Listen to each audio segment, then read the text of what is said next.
Hi, kamusta mga chong, and welcome po dito sa ating channel, and it's nice to be back here again with another react chong, no? Ayan pala, yan. Ito. Well, anyway, kayo po ay nandito sa ating channel upang ating pag-uusapan ang isa pong tao na maipagmamalaki po natin at isa po sa aking ini-endorso na maging isang senador. Yun. Okay, pag ito, ano po ngayon, sabi ko say, kamusta na kayo dyan sa Pilipinas, no? Oh my gosh, at alam ko kayo po ay medyo namumblema diyan sa ating bayan at alam ko na it's so sad na ang ating bansang Pilipinas ay nanganganib, no? At sabi nga ni Vice President Sara at Amy Marcos ay itim, no? But anyway, pag-uusapan din natin yan quick after dito kay Senator Marcoleta. But before I start, I just want to say syempre ang ating pong mga kaibigan, no? OFWs. Hi, kamusta po kayo dyan mga kachong natin na OFW sa buong mundo at sana po kayo ay nasa mabuting kalagayan. And again, kayo talaga ang bayani at tinitingala talaga ng ating bayang Pilipinas. No matter what, no? At hindi na po natin pwedeng sabihin na dahil ito lang ang trabaho nyo, kayo ay isang domestic, kayo isang driver, kayo, it's not that anymore. No? Malataas na po ang tingin sa inyo ng ating mga kababayan Pilipino dahil kayo po ay sumusuporta sa ating mga mahal sa buhay at ang iba sa inyo o karamihan sa inyo ay talagang nagsasakripisyo mag-isa lamang upang makipagsapalaran para sa mahal nyo sa buhay. Kaya palakpakan po natin. At syempre po, no, before we say our topic o pag-usapan natin mga OFW, salamat ulit sa mga taong dumalaw po kay Tatay Digong at sa pagsuporta rin po kay Vice President Sara. Tuloy lang po ang laban natin at alam ko po na kayo po ay nagrereklamo, no, tungkol po sa dayaan testing sa COMELEC. No? Kung sa ating testing nyo ang pagboto ay binoto nyo ang straight PDP at ang lumabas ay may convicted Castro. At hindi maganda yan, kaya sana po aksyonan niya ng COMELEC at sana po si Garcia ay meron ulit maiipon na palusot. At wala naman tayo nagagawa dyan. Bata kasi butod yan. At kaya ganyan ang tao dyan. But anyway, bukod po sa pinag-usapan natin, butod, no? Ay ito po si Lisa Marcos Araneta ay balita ay nakauwi na ng Pilipinas. At ito lang po ay temporary lang, sabi ni Dean Case, no? Allegedly, ay temporary lang daw to. Pero paano makakaubalik ng Amerika yan? Paano kung hindi na bumalik yan dahil nandiyan sa Pilipinas? Kaya hindi po natin alam, no, kung ano mangyayari, pero balita nga po, temporary lang. And again, positive po siya sa drugs. Can you imagine that, no, mga chong at First Lady, no? Imahe ng Pilipinas, unang ginang ay addict. Sabagay, ba't naman tayo magtataka? Baka sabihin naman ni Ma'am Marlica, ang tanga-tanga mo naman, chong, ang tagal na nga natin alam, addict yan. Eh. Tama nga naman. Okay, ako lang naman ay nagdadrama kasi sabi biro mo, First Lady ng isang bansa, addict, no? Sabagay, presidente rin, addict. Kaya ano ba magsasabi natin, diba? Pati mga anak daw addicted, kaya what can we do? Di pamilyang addict. Well, anyway, it's not our topic for today. Naisingit ko lang, updated lang po kayo dito sa US kung ano nangyari kay Butod. Alam niyo na kung ano, allegedly, ay yan po ang breaking news. But anyway, pag-usapan po ang ating ipinagmamalaki at talagang masasabi natin isa sa tunay na leader ng ating bansa at tunay na makapilipino ay ang ating si Congressman Dante Marcoleta. Yan po, at ito po si Congressman Dante Marcoleta ay yung huli niyang salita po sa Zamboanga ay nagsabi po siya ng isang deal. At saka nagustuhan ko nung nakita ko, sabi ko okay yun. Alam mo, wala naman tayong doubt dyan dahil una-una si Sir Dante Marcoleta ay talaga namang when it comes to Filipino, talagang gumagawa siya ng paraan. If you remember yung mga sinabi niya noon na marami na siyang mga batas na binigay sa Congress, ipinasa na it's the benefit para sana benefit ng mga Pilipino pero hindi nga raw ito pinapansin ng Kongreso.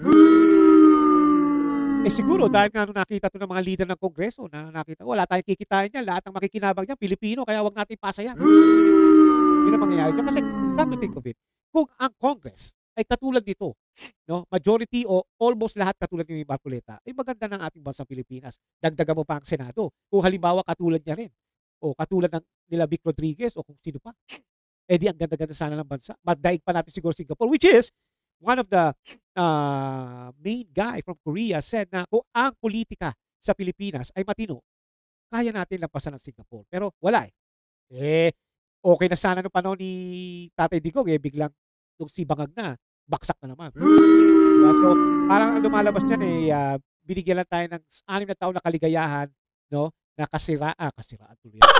Yung yung kaganahan, yung proud ka bilang Pilipino, ngayon wala na naman, 'no, kaya gano'n talaga. But anyway, hindi lang po tayo ang nag-e-endorse dito, marami dito sa Seattle na kung saan siya ay, ine-endorso, 'no, at kami ng pamilya ay, siyempre number 1 dito si Tatay Digong. Yan. Kasi si Tatay Digong matagal nang, kino-convince, itong si Congressman Marcoleta na tumakbo ng senador. Isa 'to sa kino-convince niya na, "You deserve it and I think you will have more, successful," 'no, or success sa Senado 'pag ikaw ay naging senador. Kaya tama lang ang desisyon ni Tatay Digong. And again, even though na siya ay guest candidate ng PDP, official na siyang PDP. No? Kaya sana sundin natin natin. Kita niyo naman ang nangyari kay Tatay Digong. Kaya maglagay tayo ng PDP sa Senado. We need it badly. No? Not because again for Sara Duterte. Sara is impeached na sa Congress at alam naman natin na gusto nilang ma-impeach totally si Sara kasi nga Sara is the threat sa 2028. Sana nga ngayon na maging presidente niya pero di ko lang kung iniisip pa ng mga kapwa natin Pilipino. Okay? Anyway, katulad nga ng endorsement, syempre, binanggit ko si VP Sara, ay ine-endorse na rin ni VP Sara. Sa no? Kasama ko si Mata at syempre po no, si Philip Salvador, which is I don't endorse him, pasensya na po. I have my own reason why. No? It's not an excuse, but it's my reason kung bakit hindi. Kaya if ever, kayo naman ang may freedom to choose kung sino yung boboto nyo. Pero I really endorse these 10 candidates na sana mailagay natin sa Senado. Mahirap dahil alam natin na popular pa rin ang alyasang bangag. Pero kung iisipin nyo mabuti kung ano na nangyayari sa ating bansa ngayon, ay mailalagay nyo talaga to. No? Wag kayong magpadala sa popularity ng isang Bong Revilla, ng isang Lito Lapid, ng isang Manny Pacquiao, no? Wag po, no? Ng isang Tito Soto, di ba? Wag po ganun. No? Napagbigyan na natin ng maraming beses ang mga artista. Ang tanong ko, yung mga kaedad ko ngayon at yung mga matanda na sa amin na nung panahon na yon na unang nag-aartistang senators ay ano ba nangyari? Ano ba ang ginawa nila? Did they do something? Ngayon ba napapakinabangan na ng Pilipino? Wala. Siyempre sasabihin ng mga kontra, bakit yung mga bago na yan? May magagawa pa sila. Kaya maglalagay tayo ng bago. It's like Filipino style. No? Bibili tayo ng brand new. Ito na yung mga brand new na yan. Diba? Who knows kung bakit yung brand new na to ay magbigay talaga sa atin ng tulong sa ating bansa. Kesa naman sa mga recycle. Alam naman na natin na may mga sabit yan. Aminin nyo na. Huwag yun dahil sa alyansa o bangag. Kaya lang naman sila may popular at sikat dahil nga may yung makinarya ng government Nandiyan lahat, pera, endorsement. Dahil syempre, government niya, kahit sino pa kung halimbawa si Tatay Digong, ang government is syempre marami nang didikit dyan. But the problem is, kung dumikit kayo kay Tatay Digong noon, sigurado na para sa tao. Ngayon, hindi ho, para sa pera. Kaya katulad nga sinabi ni Vice President Sara, let's vote for these guys, man. Come on. Okay? Alright, pakinggan natin ang sinabi ni Congressman Marcoleta, the future of my future senator, our future senator na tungkol po sa programang binabanggit ko. Napakaganda. I like it. No? Talagang masasabi natin na this will be parang hindi po talaga matetempt na mag-corrupt talaga. Let's listen for it. No? Siguro sa mga nakakita na, alam niyo na, pero sa mga hindi pa, ihahabol lang natin. Here we go. Po ay napakasaya na makita namin ang ganito karaming tao para kami po ay inyong pakinggan kung ano po ang aming mga advokasya at ano po yung aming gustong mangyari sa ating bansa. Napakahirap po kasi ng kalagayan ng ating bayan sa ngayon. That's right. Mura po ba ang bigas ngayon, mga taga Sambuanga, Sibugay? Mahal. Mura po ba? Mura? Yung pong gamot, mura din. Mahal pa rin. Yung pagpapa-hospital, mura siguro. Mahal. Mahina ang sagot, parang... Hindi ko kasi, Mr. Marcoleta, sa hirap ng buhay, hindi na sila makasigaw masyado Kaya, pagbigyan nyo na. Kaya yung presyo ng kuryente, murang-mura. Yun! Hindi ba, meron naman kayong ayuda di ba? Meron kayong AX, meron kayong AKAP, meron kayong tupad. Wala. Kawawa naman kayo. Actually, balita nga niya sa mga akap na yan, mga tupad, yan daw po ay pinipili daw kung saan at kung sino-sino. No? At hindi naman ho talaga majority ng Pilipino napapakinabangan yan. Kaya nga, it's really bad.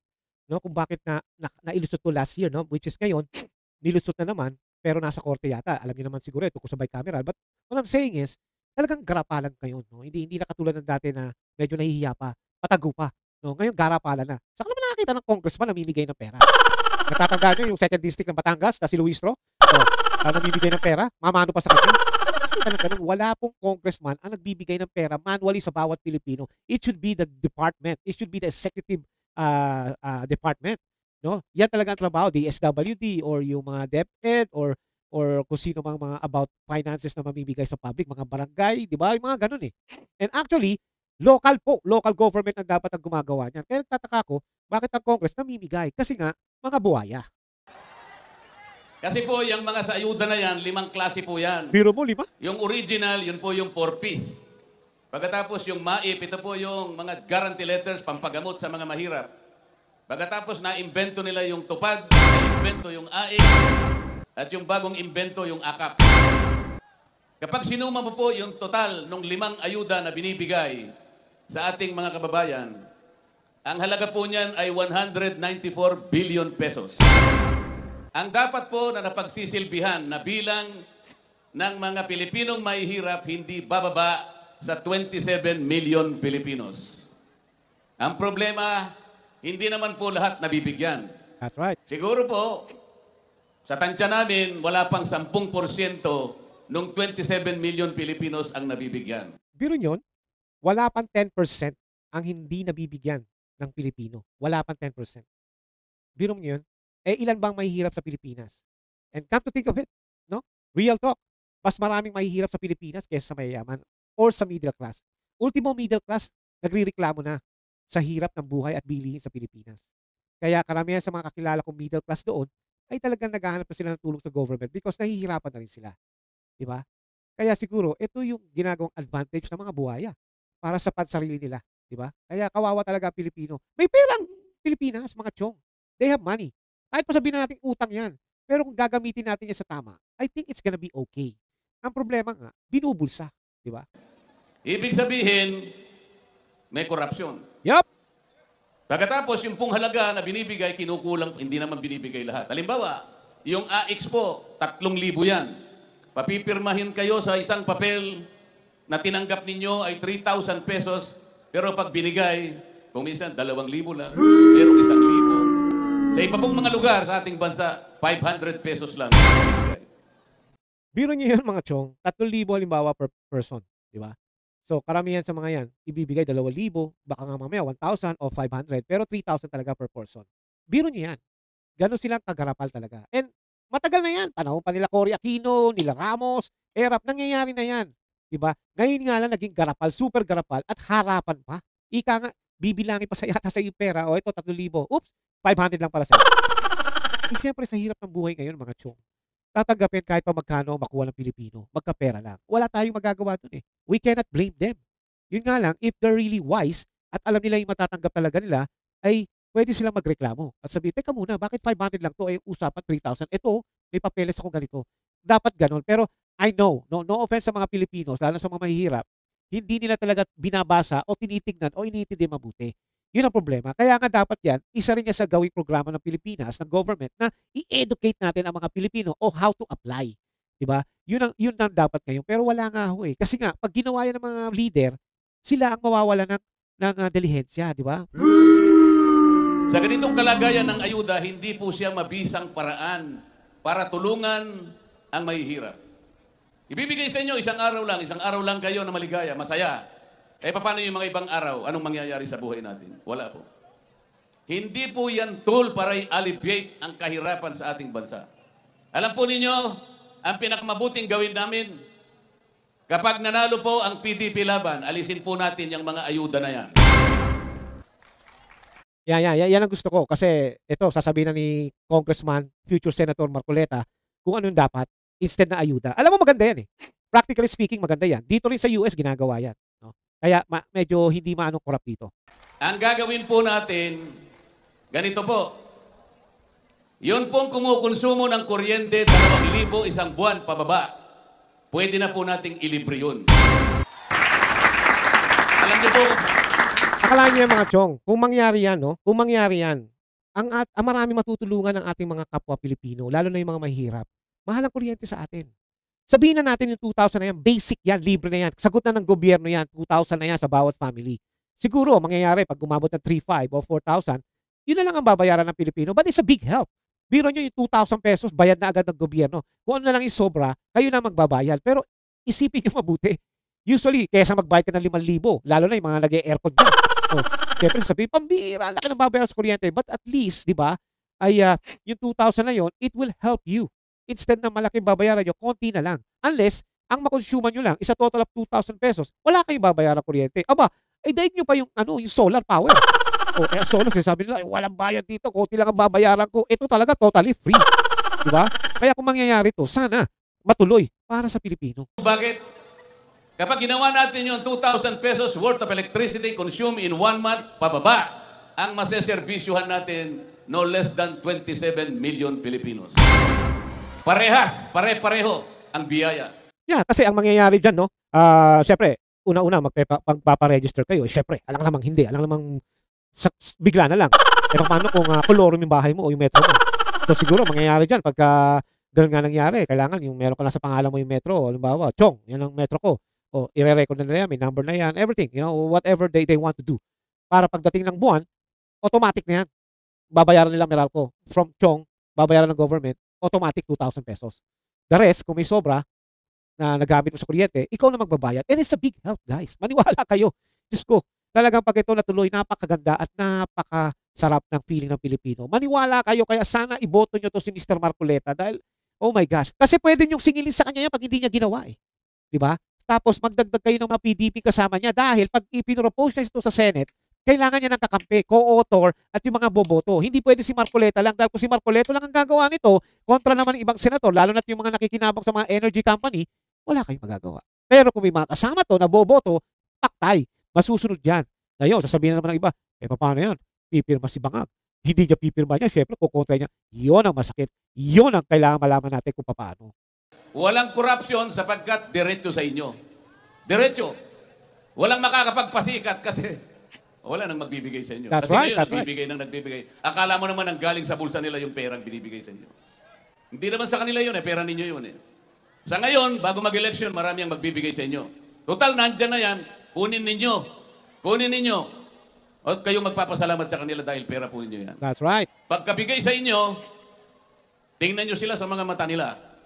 Bakit ito lang po? Nasaan po yung interest? Ang tagal na po ninyo. Ang tagal na po, ngayon nyo lang binibigay.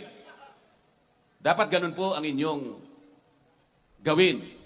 Totoo rin yung sinabi ni Sir Marcoleta. Alam niyo kung bakit. Tama naman talaga, pera nyo yan. Tax nyo yan, kayo nagbayad yan. Hindi nyo hinihingi yan eh. Sa inyo yan. Dito sa US, may mga tawag kami mga tax refund. Diba? Pag nag-file kami ng income tax, either may makuha kami na sobra, we deserve it. Kasi nagbabayad kami ng tax. Ganyan din dapat sa Pilipinas. Kaya pag binigyan kayo, hindi kayo parang namamalimos kayo sa politiko. No. Actually, pwede nyo pang murahin yung mga yan. Dahil kayo ang nagsusweldo sa mga yan. So, hindi naman yung pagmamalakihan nyo o ipipintas nyo. Hindi naman po ganun. Ang ibig ko sabihin, karapatan nyo magsalita. Teka muna, paano kami? Paano yung benefits namin? Karapatan namin yan dahil we are taxpayer. Dapat lang. Fair. Diba? Kaya yung iba kasi pag nakikita ko, yung halimbawa, yung kay Batangas Luis na naman, no? Yung magmamano ka pa bago bigyan ng pera. Yung mga nakapila na yun, nagbabayad ng tax yun. You can tell naman may mga edad na, hindi naman mga bata eh. Oh, hero nyo yun, magmamano ka. Ano yan? Usapan niya, kailan magmano ka muna sa akin bago kita bigyan? No. Karapatan mo yun, pwede mo pa nga sigawan niya si Luis sabi, hoy, pera namin yan taxpayer kami. Bakit kami mamano sa'yo? Sino ka ba? Ikaw ang sinusweldoan namin, pagsilbihan mo kami. Dapat ganun. Kung bastos siya si Luis, bastusin nyo rin. Dahil karapatan nyo yan. Dahil kayo nagbabay. Hindi ko kayo tinuturuan na awayin nyo yung inyong mga politiko dyan sa bayan nyo. Wala ko sinasabing ganun. But what I'm saying is, pag nagpapakita sila na nagmamalaki na, pera ko to, ganyan. Sabi mo, paano mo naging pera yan? Sige nga, show me. How do you end up that's your money? Pera yan ng bayan. Pera namin yan. Karapatan ibigay mo sa amin yan. Kung kinakailangan ibigay mo sa amin. That's how it is. Kailangan maging parang open na talaga eh. No, hindi katulad ng ng mga Cory Aquino, ng Ramos, ng mga ganong mga presidente, mga Pinoy. Hindi nyo pa alam kasi nga walang social media, hindi natin nakikita agad. Ngayon alam na natin. Kaya it's about to tell them na, hey, anong utang na loob sa'yo? Binoto kita dahil gusto ko pagsilbihan mo ko. Yun ang tema noon. Huwag po kayong masisilaw. Huwag po kayong palilin lang. Kasi baka sakali, Magkamali kayo, pagka tinanggap nyo yun, akala nabili ang boto nyo. Hindi po, sa inyo po yung pera. That's nyo. right. Napakahirap po ng ating buhay ngayon. Ang presyo ng bilihin ngayon, napakataas na. Lalo na po yung pagkain.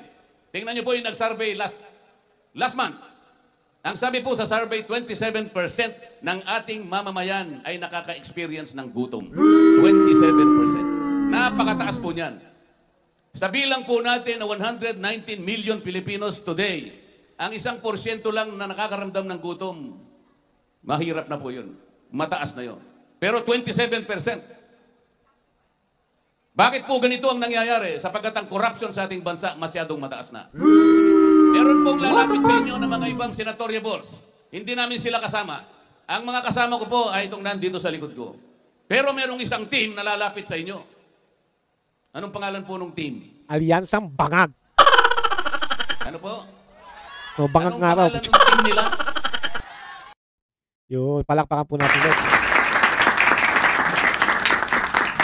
Napakaganda ng program na ako hindi ko nakalain na gagawin ni Mr. Marcoleta, ni Congressman Marcoleta. Nung napanood ko lang siya sa channel nga, sa YouTube na ganun ang plano niya, ganun ang gusto niya mangyari sa bayan. Alam mo, sabi ko, ba okay yan. Wala nang wala nang magte-tempt na mag-corrupt eh. Kasi yung pera na yun, naka-program na yun sa Pilipino, hindi mo pwedeng galawin yun. Dahil pag nawala yun, mako-question ka ng COA, Commission on Audit. Bakit hindi mabayaran, alam mo, Valenzuela? O bakit hindi mabayaran ng Valenzuela? Meron naka-program na pera dyan para dyan sa kuryente ng mga taong bayan. Di ba? Parang gano'n. Makati halimbawa, pag hindi mabayaran ng Meralco, syempre sabi ng Meralco, kung sino man maniningil, hindi kami binabayaran ng Makati eh. Puputulan namin ng kuryente. O syempre, matatanong siya, bakit hindi binabayaran yan? Eh may budget yan, may pondo yan para bayaran ng mga qualified na taga Makati na tungkol sa kuryente ng 2,000 pesos.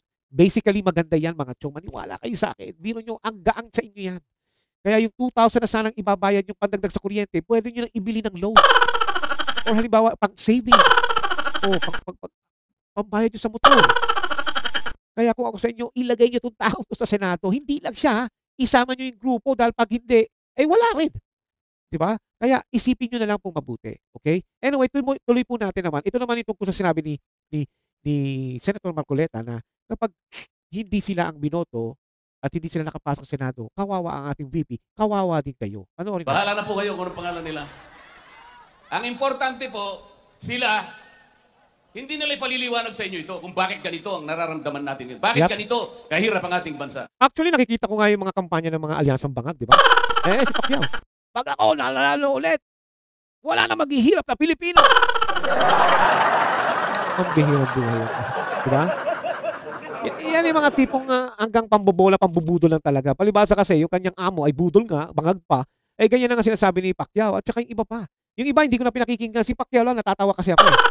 Si Tulfo, syempre, ano bang babala Tulfo dyan? Pag ako nanalo dyan, akong bala sa Maynila, ipaglalaban ko yan. Kaya pala yung kapatid mo, tahimik. So, you have to think na, kung magpagsasabi na mga ito, mga chong, marami na tayong mga eleksyon na nagdaan. At yung mga senator na recycle na yan, ano bang ginawa nila?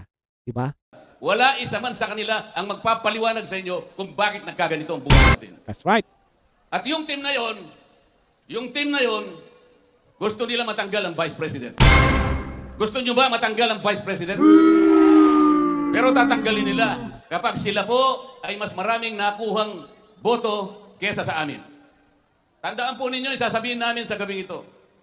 Talagang tatanggalin nila ang Vice President. Isa lang paraan para mapigilan natin ang kanilang binabalak.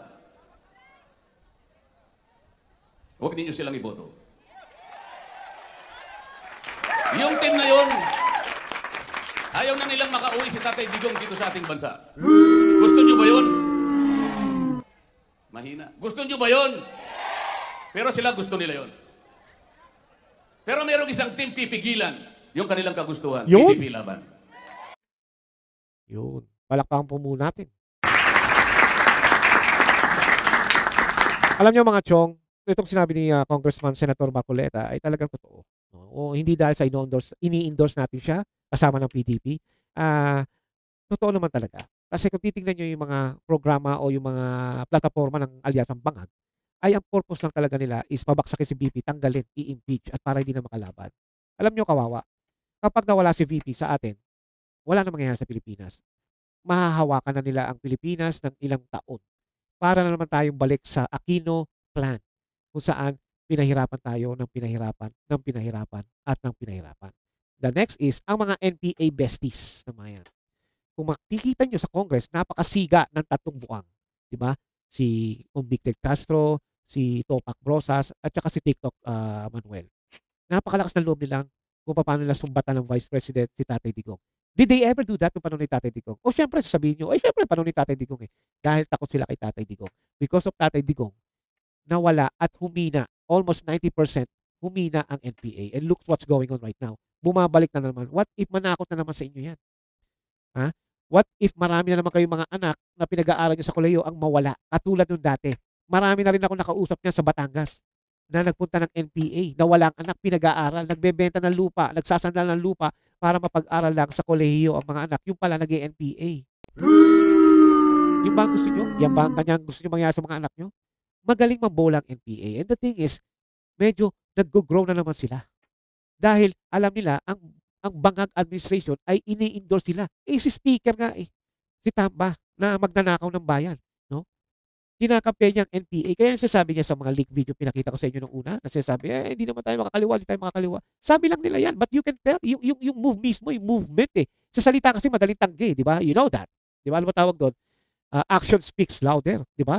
Ganyan yan kaya mga chong, let's vote PDP dahil ito lang ang pag-asa ni Sara at ito lang ang pag-asa natin. Wala na pong oposisyon. Huwag niyong iisipin na yan si Hontiveros ay oposisyon. Okay? Remember, ang bayaw niyan ay nagtatrabaho kay Bangag. So, paano kikilos yan? Sila, Coco Pimentel, nag-graduate na ng pagka-senator. Ang asawa niya ay nagtatrabaho sa Bangag. So, we can't. Wala nang oposisyon. Ito lang. Itong mga to ang mga magiging oposisyon pag nanalo. Huwag kayong magka-count on sa mga liberal o dilawan. Dahil yung mga yan, kinakain na nila yung mga pinagkakainan ng mga Marcoses. Kaya nga, kain suka ang tawag sa kanila Kaya mga chong, be wise when voting time. Di ba? Ang mga OFW nagbalita po na meron pong dayaan sa botohan online. Inuumpisa na nila yan. Bakit nila ginagawa yan? Alam kasi nila na ang PDP ay malakas. Alam nila na kahit si Tatay Digong, dinala sila dahig, malakas ang kandidato ni Tatay Digong. Nandiyan pa si VP Sara. Kaya sa akin lang po mga chong, huwag tayo magpadala. Sabi nga ni Marcoleta, kunin nyo yung pera sa inyo yan. Hindi nyo naman ninakaw yan Pero ituloy nyo lang. Yung nasa isip nyo, yung nasa puso nyo na, itong boboto ko, pumili na kayo ng tama naman. Huwag na po tayo magpadala na, kasi kumpare ko yan hindi, naanak ko yan O hindi, kumpare ko sa kasal yan. Hindi maaaring hindi ko iboto yan. Huwag na ganun. O kung may nagagawa naman kabutihan yung mga kumpare nyo o yung inaanak nyo sa kasal na politiko, di iboto nyo ulit.